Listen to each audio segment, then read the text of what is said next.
نبی نرفق کے ناظرین، ہمارا مقصد آپ کو موٹیویٹ کرنا اور حقائق سے آشنا کرنا ہے تاکہ آپ حقائق سے آگاہ ہو کہ اپنی زندگی کی مشکلات کا سدباب کر سکو۔ ہم روز گناہ کرتے ہیں، وہ چھپاتا ہے اپنی رحمت سے، ہم مجبور اپنی عادت سے، وہ مشہور اپنی رحمت سے۔ استغفر اللہ ربی من کل ذنب و اتوب الیہ۔ اے اللہ تعالیٰ، میں اپنے گناہوں سے معافی چاہتا ہوں جو میرا رب ہے، اور ہر ایک گناہ سے اور اس کی طرف رجوع کرتا ہوں۔ حضرت شعیب علیہ السلام اپنے قوم سے فرماتے ہیں، جو عذاب قوم لوط پہ، قوم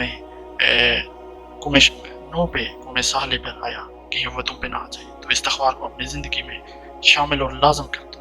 یعنی اس کی فضیلت سے حضرت شعیب علیہ السلام اپنی قوم کو آگاہ کر رہے ہیں۔ ہمارے ہاں ایک ٹرینڈ چلا ہوا کہ ایک تصویر صبح پڑھ لو، ایک تصویر رات کو پڑھ لو، اور دن بھر آپ جو بھی کرتے ہو اٹس نو پرابلم۔ تو استغفار کا مطلب اپنے گناہوں سے نادم ہونا اور پھر توبہ کرنا، اور نیکسٹ گناہوں پر اللہ کی مغفرت چاہنا۔ اور آپ کی لائف میں جب آپ استغفار کرتے ہیں تو آپ کی لائف میں آسانی اور تندرستی دور ہو جاتی ہے۔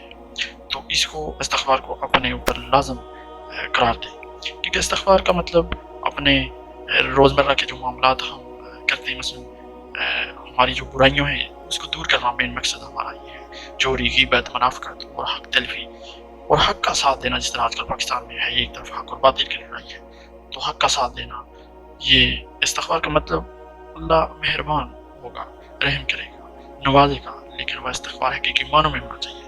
استغفار حضرت نو اپنی قوم سے فرماتے ہیں کہ اللہ رزق بھی دے گا، بارش بھی دے گا، باغات دے گا، اولاد دے گا، ہر مسئلے کا حل استغفار ہے۔ ایک لوجک ہے کہ یہ سوچنے کی بات ہے کہ جب بندہ دل سے استغفار کرتا ہے تو اسے ہم جھوٹ سے بچتے ہیں، زنا سے بچتے ہیں، چوری، منافقت، ہم تقوی اختیار کرتے ہیں، تو اسے ہمارے دل میں ہمدردی پیدا ہوتی ہے۔ ہم تقوی جب اختیار کرتے ہیں، ہم ان گناہوں سے دوری اختیار کرتے ہیں، تو ہماری ایک پرسنالٹی ڈیولپ ہوتی ہے، ہماری ایک اچھی پازیٹیو سوچ کریٹ ہوتی ہے، ہمیں یقین ہو جاتا ہے کہ کوئی ہے ہمارے ساتھ جو ہمارا ہر مشکل سے ہمیں بچائے گا، ہمارے اندر کانفیڈنس پیدا ہو جاتا ہے، ٹرسٹ پیدا ہو جاتا ہے، جو ہمیں زندگی کی ہے ہر مشکل، ہر تنگدستی سے ہمیں کوئی بچانے والا ہے، یہ ایک کانفیڈنس کریٹ ہو جاتا ہے۔ اور this is quality for success in life. اللہ تعالیٰ فرماتا ہے کہ جب کوئی استغفار کرتا ہے تو مجھے کوئی پرواہ نہیں کہ اس کے سارے گناہ معاف کر دو۔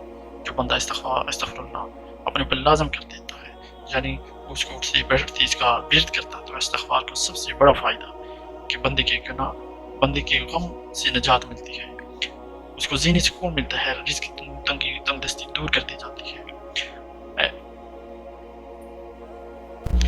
استغفار جب بندہ کرتا ہے تو اللہ تعالیٰ اس کی زندگی میں ایسے ریسورسز پیدا کر دیتے ہیں، ایسے آئیڈیاز اس کے ذہن میں لاتے ہیں، ایسی سوچ اور ایسی کوالٹیز اس کے اندر کریٹ کر دیتے ہیں، اور ایسے لوگوں سے اس کا کنیکشن اس کے ساتھ ہو جاتا ہے کہ جہاں سے وہ زندگی کی کامیابیوں کی طرف گامزن ہو جاتا ہے۔